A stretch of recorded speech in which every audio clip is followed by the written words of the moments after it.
Thanks very much, Nick. Okay, as Nick said, this is a two-hander presentation between, or rather a sandwich presentation between myself and a colleague at the National Nuclear Laboratory with whom I've collaborated with for years, way too long to dwell on. Back to front, the nuclear fuel cycle is closed. A bit like Michael, I'm going to start with a little bit of instruction to put folk in the know about certain terms that are going to be used within the course of the next 40 minutes or so. So, first thing, the nuclear fuel cycle. This is something that the cognoscenti who work in nuclear talk about when they refer to the life cycle of uranium, uranium-based fuels, essentially. What you've got on the screen here is a much plagiarized graphic that essentially summarizes that life cycle in one image, showing the uranium being dug out of the ground on the left-hand side, being taken off to be converted into a uranium oxide, being enriched. We'll talk a little bit about that in a minute, in the fissionable uranium isotope, the isotope that gives us the heat that we can convert to electricity. The taking of that material from enrichment through to fuel fabrication, that's making a fuel pellet, putting the fuel pellet in a reactor, burning it, technical term, we do talk about burning nuclear fuel, burning the fuel within the reactor, and then the big choice that is now facing the UK when you've used the fuel in the reactor, what do you do with it? Do you recycle it, or do you dispose of it? Do you put it down a hole in the ground? Do you put it in a geologic repository? So that's the general idea of the fuel cycle. It's divided roughly speaking into two bits. There's the front end of the fuel cycle, which covers everything from mining the uranium out to the point of enriching the uranium in the fissile U-235 isotope to the point of fuel fabrication. And then there's the back end of the fuel cycle, which is everything that happens after the uranium has been, or the uranium dioxide fuel has been in the reactor. Historically, what the UK has done is take that fuel and essentially dissolve it up and extract out some of the material that hasn't been used during the initial burn, so-called reprocessing. That was policy until around about 2006, 2007. Policy for new build reactors now is that the fuel is fished out of the reactor and is essentially sent to geological disposal. And at the moment, there's a consultation exercise on to try and site the UK's first geological disposal facility. Now, to understand the decision point that's being looked at here, I've got to talk you through what actually happens in a reactor. So what happens in a reactor core is essentially two things, and you have to be aware that there are two types of uranium. There is the fissile uranium-235 isotope, and then there is the non-fissile, under thermal conditions, the non-fissile uranium-238 isotope. And two things happen in a reactor, one to each type of uranium. The first thing that happens is that neutrons that are flying around the reactor, I'll come to where they come from in a minute, hit the uranium-235 and they split it in two as per the image on the screen there. That releases neutrons and it releases heat. Those neutrons can then go on and do one of two things. First is it can hit another uranium-235 nucleus, generating more fissions of this type, generating more heat, generating more neutrons, and so you get a chain reaction and the uranium-235 burns its way through. The other thing is the uranium-238, this other isotope, can capture the neutrons and generate and be turned over, transmuted into into plutonium. Now, plutonium itself is also fissile, which means that essentially you're taking a fissile element, uranium-235, and you're spitting out neutrons, which then hit uranium-238, which then turn that into which is not fissile, but then turn it into plutonium, which is fissile. So there's a virtuous circle here to potentially be exploited. Key thing to realize here is that typically when fuel goes into a reactor, very little of it is actually uranium-235. It's only about 5% maximum in current UK reactors. 95% of the uranium that goes into a reactor is the uranium-238 type, this stuff that doesn't fission unless you give it a bit of a kick and turn it into plutonium. So what does fuel look like when it comes out of the reactor? This is coming to the nub of the question. Essentially, it's about 96% unused uranium, and it's 96% uranium-238. Most of the uranium-235 has been used up. There's about 0.7% left. More than 95% is uranium-238, the balance having produced plutonium. And you've got the fission products as well, which are the problematic entities that we need to deal with in terms of the radiological load or radioactive load. So the question here is, if there's so much uranium-238 left over, and you've generated quite a significant amount of plutonium during the course of the burning of the fuel, can you now harvest that unspent, that unused uranium-238? Can you harvest that plutonium to essentially reblend it into a new fuel that essentially takes your fissile plutonium and your non-fissile uranium-238, reformulate that as a new fuel, a mixed oxide fuel, which you can then use in future reactor designs? Let's just park that thought and start to think about UK energy policy before we start to answer it. So let's think about electricity generation. Nuclear power is used to generate electricity. From where I'm sitting here in my house, I can see Isham Power Station. It's chugging away quite nicely. And as you can see, in this graph of global electricity generation from 1985 onwards, basically the narrative is that the world's need for electricity is going up, and it's going up dramatically. And for the most part, it's being serviced by coal. Nuclear has kind of bobbed along around about 20%, 15–20% of the global global electricity provision, but coal is still the big player. What's happening domestically, though? Now, as a result of successive governments' energy policies, the story domestically is actually quite good, both in terms of the way in which we generate our electricity and how much electricity we actually need. Due to efficiency measures, the amount of electricity the UK needs has actually gone down over the last 10 years or so. What's also key from this graph, as you can see from the rising blue curve at the bottom, is that the fraction of that electricity that has been generated by low carbon renewable sources and by nuclear sources has gone up. Energy policy has, throughout the last 20 years or so, had a number of key mantras. It needs to be low carbon, it needs to be secure, and this is especially important now in light of the developments over the last month or so. It needs to be cheap, and it needs to be efficient. But from a UK perspective, those policies do seem to have had some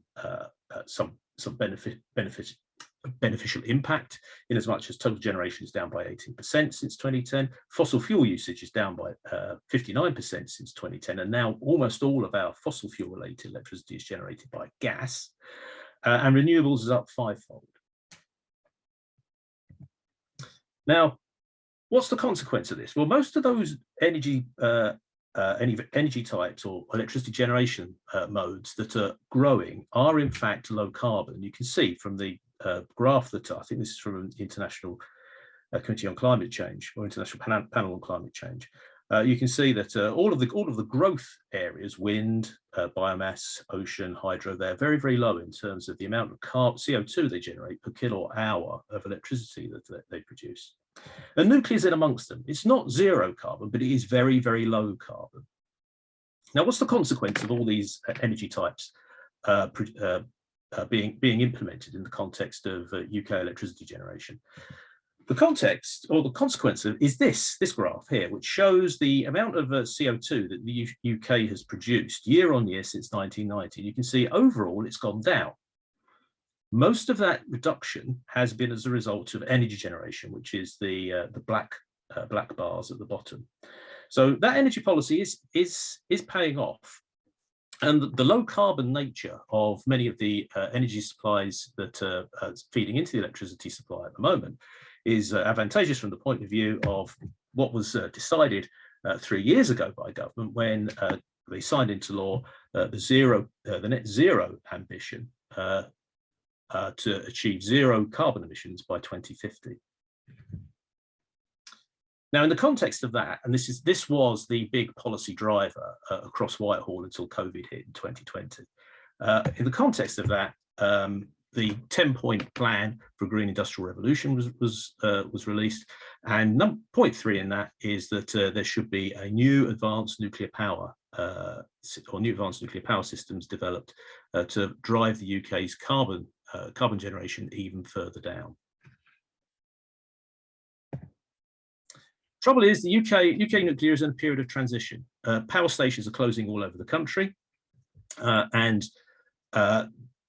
I think we're due to see the end of, we're just looking down that list there. Yes, Sizewell B, the last nuclear power station to be entered this country, will be closed in 13 years.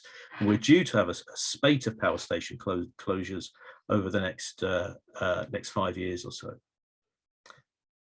It is a transition, and what's happening down in Hinkley is that something truly enormous is being built. This is Hinkley Point C. It's a very, very big nuclear power station.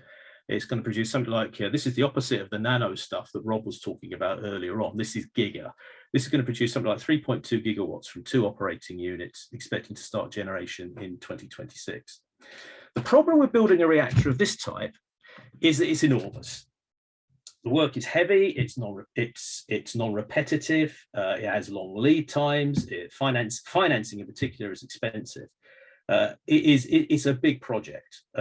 Simon Jack of the BBC, there's a very good piece by him on the BBC website with a time lapse of the building of Hinkley, has described this as a constant construction project of really epic proportions, and he's bob on there. So UK government has been quietly developing solutions away from the kind of big nuclear solution. I mean, Hinkley will provide something like 7% of the UK's electricity, but lead times on projects of that size are very large. And so UK government, BEIS in particular, have been promoting the construction or an alternative nuclear technology, so-called advanced nuclear technologies. And they've been promoting the idea of modular reactors. Now, these are smaller than the sort of reactor you've just seen there. They're order of magnitude smaller, in fact. Smaller and conventional nuclear power reactors, they can be factory fabricated, giving you reduced construction time, risk, and they're less capital intensive. There are 2 types of these reactors. There's the so-called small modular reactors that Rolls-Royce has recently received financing for, something like £500 million worth of financing to take forward the design of the small modular reactor. Now, the small modular reactor is basically just a tiny Hinkley C. It's a pressurized water reactor, same technology. This is old technology going back 30 years or so, but it's tried and true. But UK government is also trying to promote advanced modular reactors as well, and these are reactors that exploit new advances in nuclear technology, new reactor designs that operate at much higher temperatures. Now, what this allows us to do is to take that heat and rather than turn it into electricity, take that heat directly and either use it for district heating, or to use it, or to use its drive industrial processes that require immense amounts of heat, or it allows us to start to use nuclear to convert or to produce hydrogen. So we're starting to look at the energy vector that's produced by nuclear being diversified from just electricity to electricity and heat and hydrogen. Generation 4 designs, as I say, they're very advanced. And one of the Generation 4 advanced modular reactors that's currently under consideration for construction is only the size of 2 squash courts. It's not the sort of enormous thing you've just seen down in Hinkley there. But there's an issue. If there is this kind of expansion in nuclear, then there's a couple of things we have to be aware of. The first is that there's a finite amount of uranium in the ground. There's something like 22.5 million tons across the globe at the moment. And the IAEA and the Nuclear Energy Agency have projected that at current rates of extraction of economically extractable uranium, something like almost 30% of easily recoverable uranium will be consumed by 2040. This means that of the uranium resources that have been identified as of about 2019, they will only last for about 140 years. And that's not without innovation, investment and exploration to improve use of those resources. Now, the other thing as well is that what you've got here in this other graph, this graph to the right-hand side, is the uranium spot price as a function of time for the last 40 years or so. And as you can see, it's starting to ramp up over the last couple of years or so. And it's starting to ramp up to the point that it's starting to look economically challenged to recover uranium. So we have a couple of issues here. Uranium is becoming more expensive, and there's a finite amount of it. What do we do about it? Government's been thinking about that as well. The Advanced Fuel Cycle Programme was something that was started a few years back, a big investment by Treasury during one of the comprehensive spending reviews through BEIS, to start to look at both modular reactors and to look at the nuclear R&D that's needed to support the provision of the uranium supply and the fuel that will support those reactors. Now, I'm going to be quiet for a bit, and I'm just going to let Robin talk to you a little bit about the details of the Advanced Fuel Cycle Programme. Over to you, Robin. Great, thanks, Colin. So I'm going to tell you a little bit about the Advanced Fuel Cycle Programme now, which Colin introduced. My name is Robin Taylor. I worked with Colin for a number of years. I'm based at the National Nuclear Laboratory, but also an honorary professor here at Lancaster. So Colin's introduced the nuclear fuel cycle to you very nicely. We're going to be talking a little bit about this opportunity to recycle materials and close the fuel cycle. And the important thing about nuclear is you can't just think about the reactors, the energy production. You've got to think about the fuel cycle, how we get fuel for the reactors, the uranium, as Colin showed you, but also how we deal with the used or spent nuclear fuel after it's been in the reactors. And those are really important things. So again, you've made my life easy. Introduce this concept, the fact that in spent nuclear fuel, if you look at the graphs on the right, you can see that more than 95% of the material in used nuclear fuel is uranium and the plutonium, reusable materials. And the actual waste products are only about 3%. However, more than 97% of the radioactivity that we have to contain and dispose of is contained in that 3% of mass. So you can see there's a good opportunity here to reduce the volume of the waste and condense the hazardous radioactive material down into a much smaller volume by recycling. And there are different ways of recycling. We can do what's a single pass, which is what they do in France and elsewhere, where you recycle uranium, plutonium once more, or you can start to multiply recycle, where you do multiple passes of fuel through reactors. And this works best in those kind of advanced reactors that Colin mentioned a minute ago. Beyond that, we can start to extract a few other elements out of the waste, particularly what we call the minor actinides, the americium and in particular, and burn those in reactors. And that helps us to reduce the waste further. Or beyond that, we can even target specific isotopes and elements which may have societal benefits, for instance, medical isotopes, and try and recover those from the waste. So again, Colin has introduced you to the open and closed fuel cycles.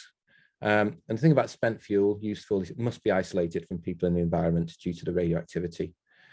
In the open cycle, we can store and then dispose of that fuel in the geological repository underground.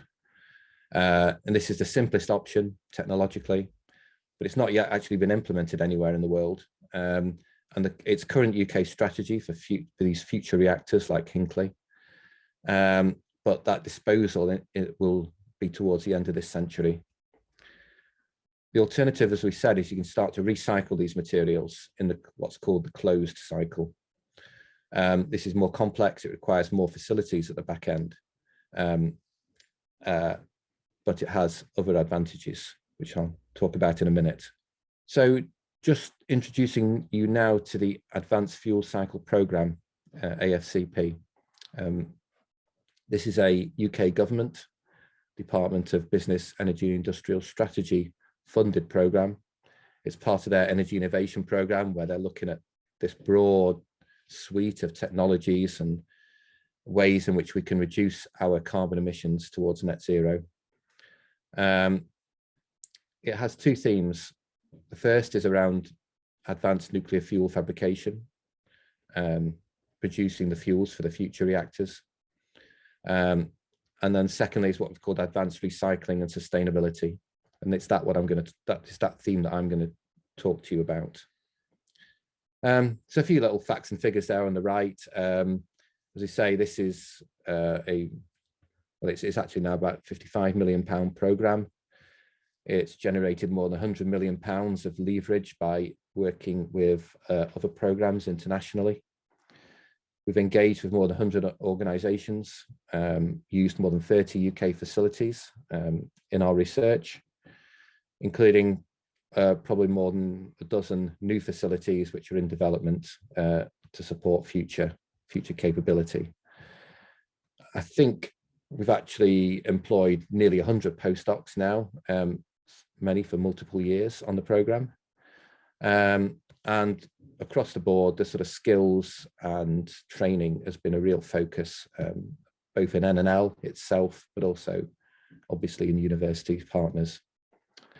The three goals at sort of a high level for the AFCP were to retain the UK's indigenous fuel manufacturing and capabilities and expertise to make the fuel for future reactors, to try and develop methods in which we can enhance the sustainability of nuclear, and to reduce the risk of deploying those future advanced nuclear technologies that Colin showed you. On the recycle theme, our technical goal really was to provide credible technical options for advanced recycling of spent fuels that are competitive with other options that are available, particularly the once-through cycle, of course. Because it's not policy at the moment. The policy is the open cycle with disposal. But this is about showing we have credible options that could do better.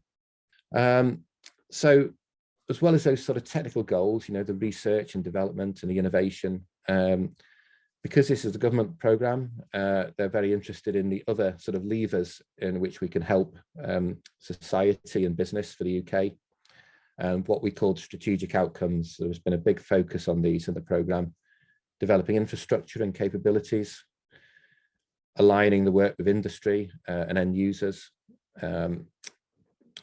engaging with the supply chain and stakeholders to enable deployment eventually, training people and upskilling people and next generation subject matter experts, and influencing internationally, either through collaborating in international programs or membership of international organisations such as the IAEA, for instance.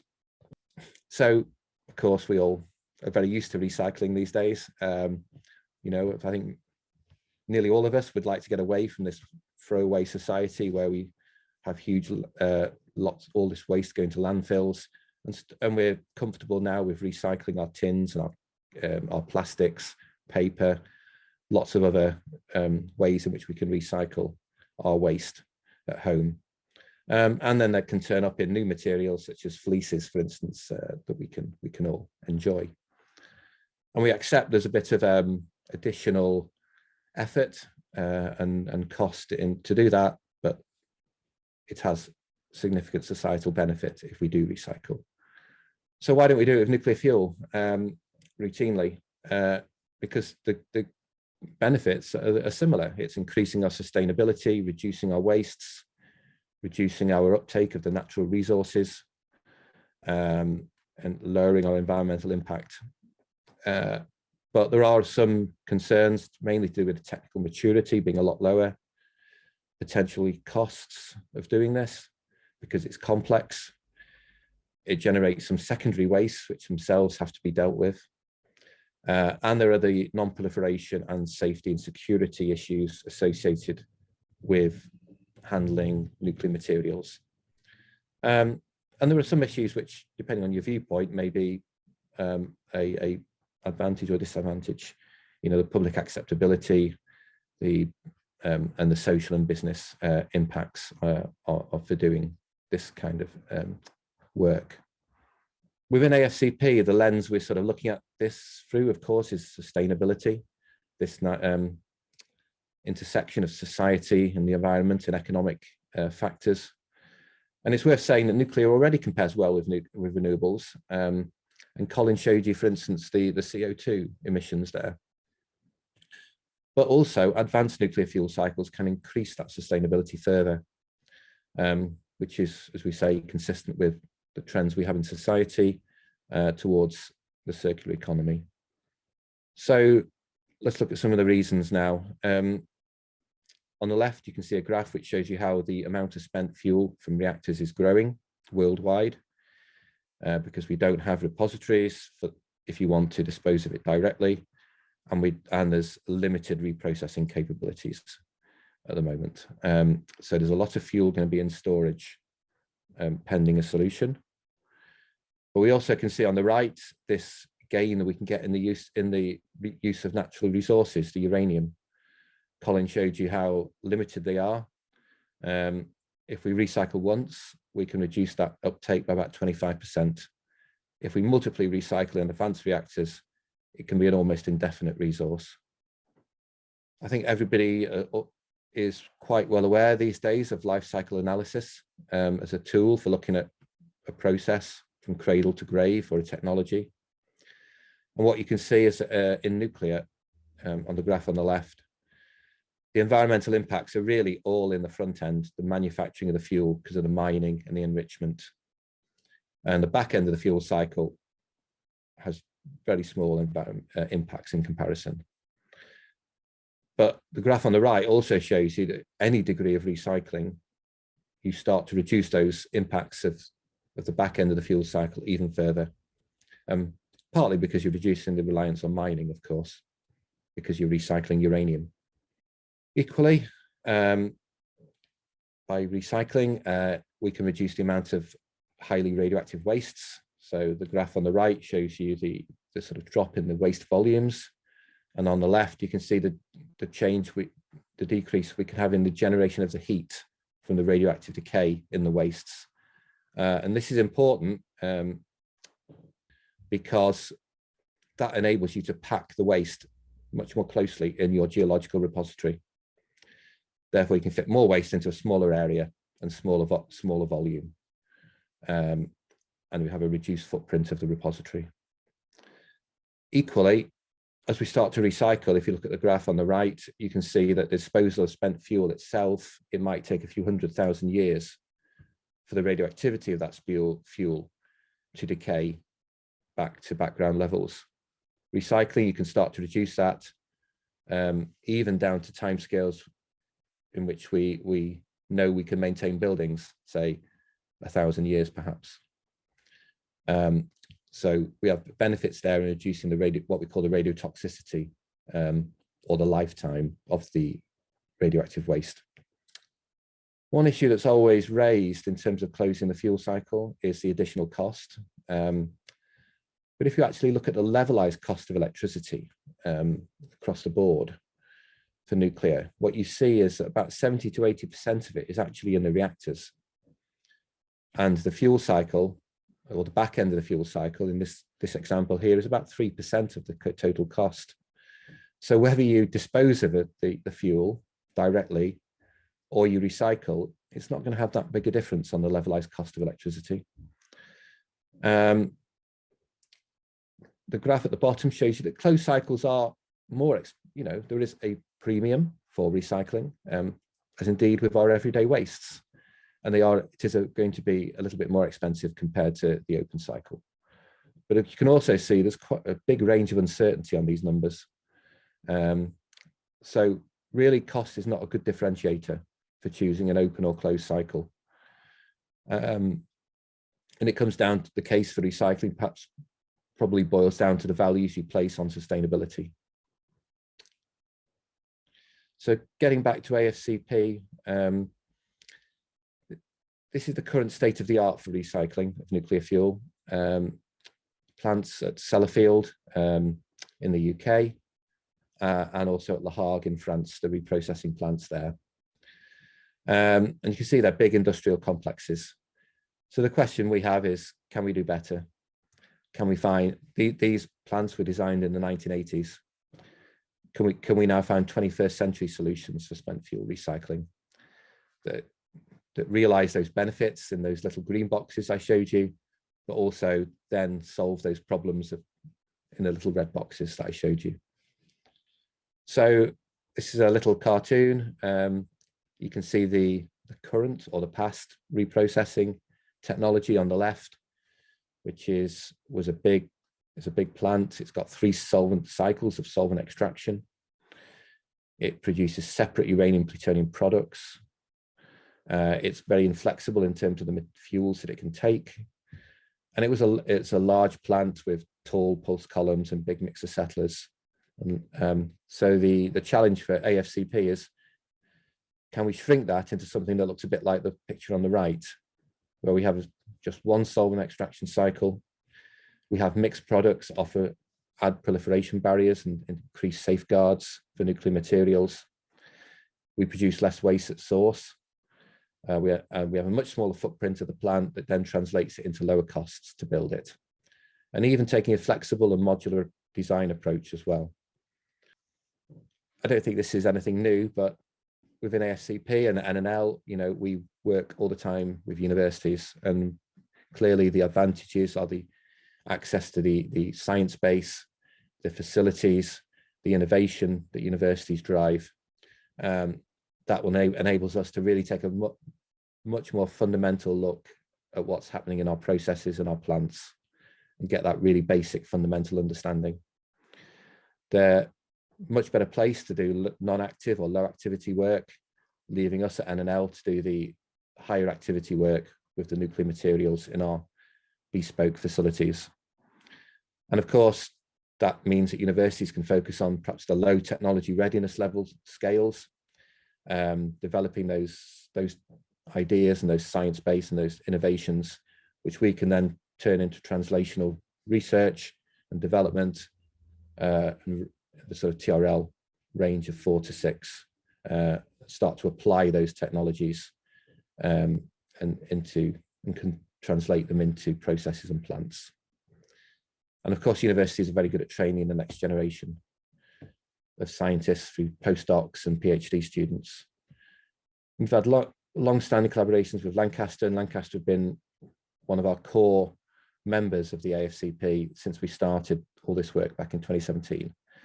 And as Colin will show you, Lancaster are lead for us on the basic studies, the fundamental studies of dissolution, what we call co-conditioning and co-finishing of actinides, leaving us to do the plutonium and minor actinide, the americium experiments that are the corollaries of the simulant experiments that Lancaster have developed. So final slide. So this is just an example of some of the impact. I think we all appreciate that publishing papers is a good indicator of impact. And we've worked with Colin and his team on Neptunium chemistry, developing new processes such as advanced PUREX process, plutonium chemistry, and experimental background and modeling and simulation of those processes at the fundamental level. And I'm going to hand you back to Colin to give you some more details on the work that you did at Lancaster for us in the AFCP. Okay, thanks, Robin. As Robin says, we've worked together now for it's something like 30 years. It's terrifying. And let me just pull up my presentation. The AFCP was really that collaboration writ large. It was the biggest and the largest collaboration that I've been involved with Robin. And I'm going to start this off in a rather curious way, and to point out that in terms of the overall process that Robin was talking about, come on, yeah, I know in terms of you've seen this cartoon from Robin previously. This is essentially nuclear reprocessing in a very short cartoon. But it occurred to me whilst you were talking, Robin, that reprocessing is a bit like cooking a chicken on a Sunday. In as much as you take your chicken, you stuff it in the oven, and then you pull it out, and at the bottom of the chicken, you've got all those knobbly bits in the bottom of the tray.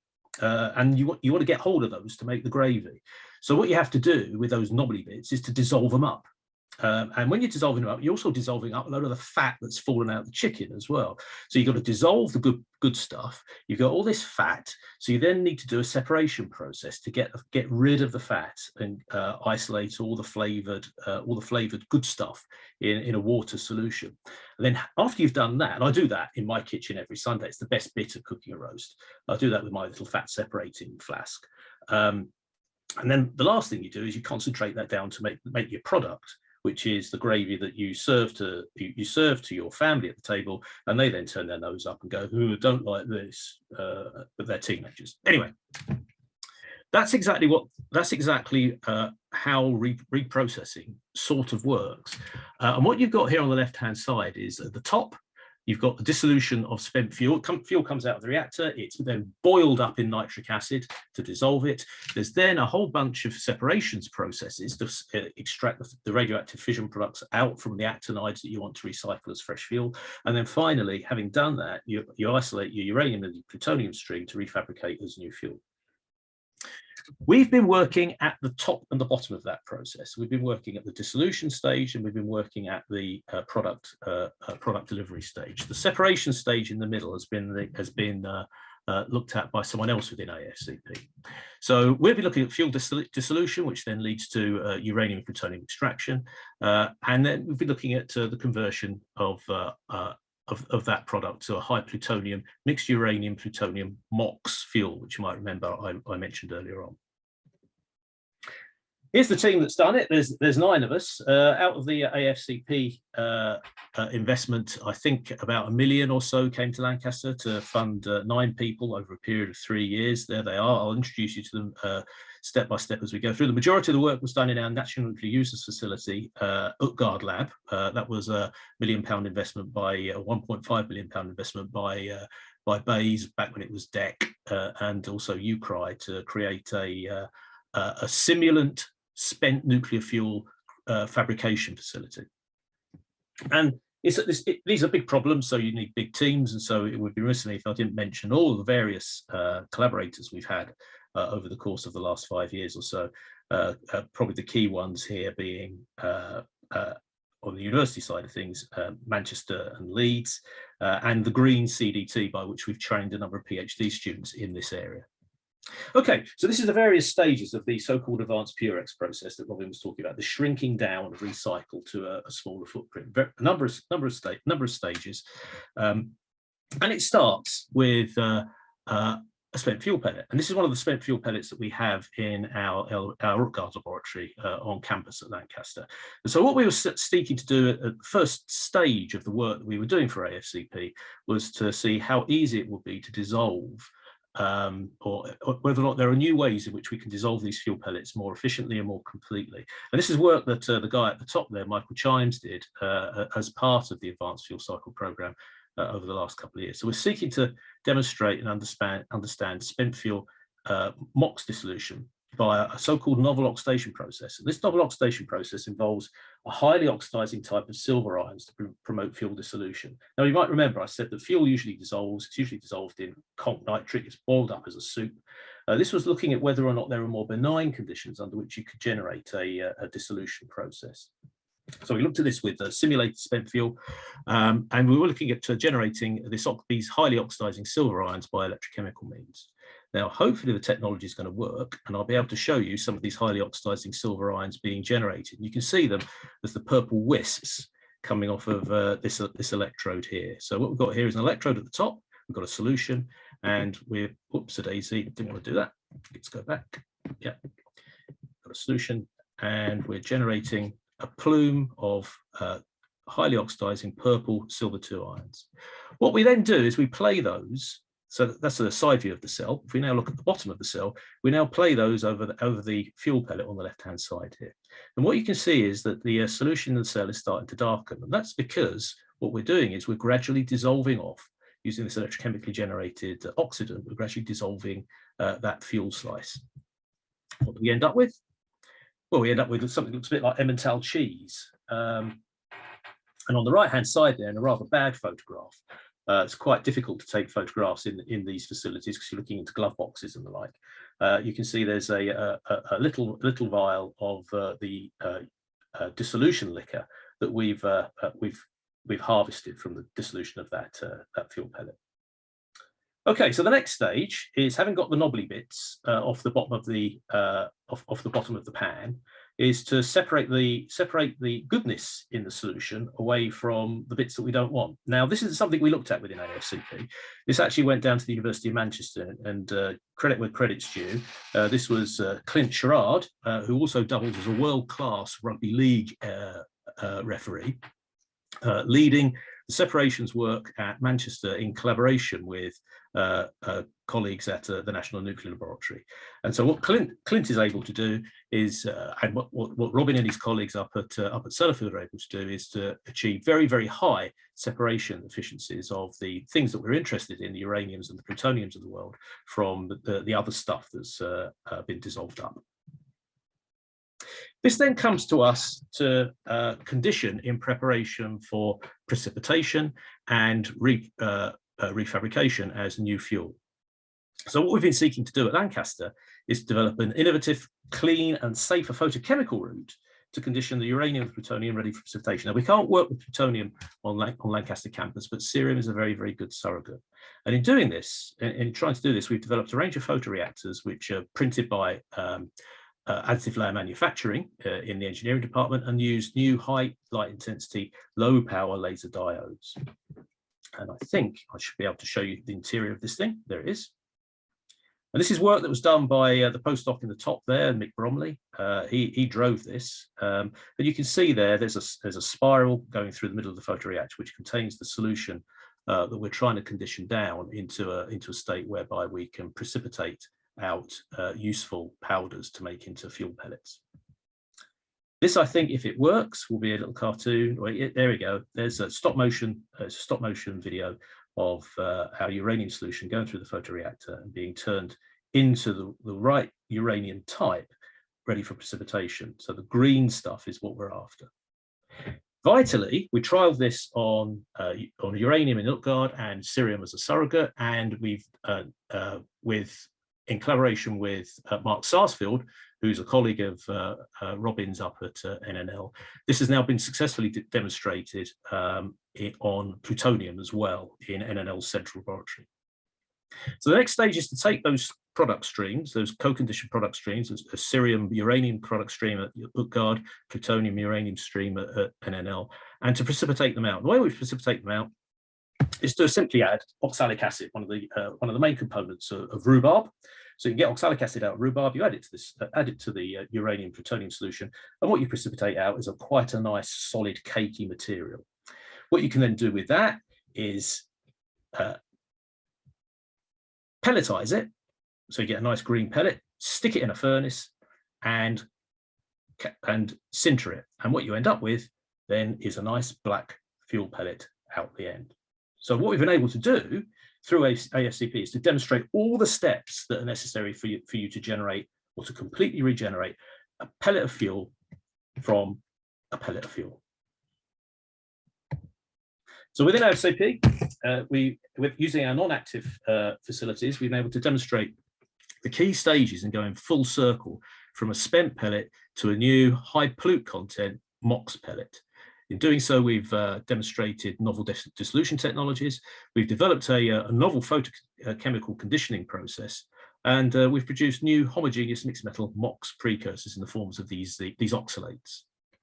It's been successfully demonstrated and deployed on plutonium at NNL, and a case study is now winging its way to Bayes to demonstrate based on this work, to demonstrate the overall success of the AFCP program. Going back to net zero, which we started with at the beginning of this journey, it should be re-emphasised that any spent fuel management must be a key factor of any expansion of nuclear. And the work that has been done within the context of this programme de-risks the deployment of these nuclear technologies, keeps options for the fuel cycle, keeping the closed fuel cycle open. Let's get that right. keeps open options for closing the fuel cycle, opening and closing all over the place, increasing sustainability. MOX is a leading candidate for deployment in the advanced reactors that I mentioned earlier on, that Robin mentioned in his presentation. And so we're tapping right into that zeitgeist.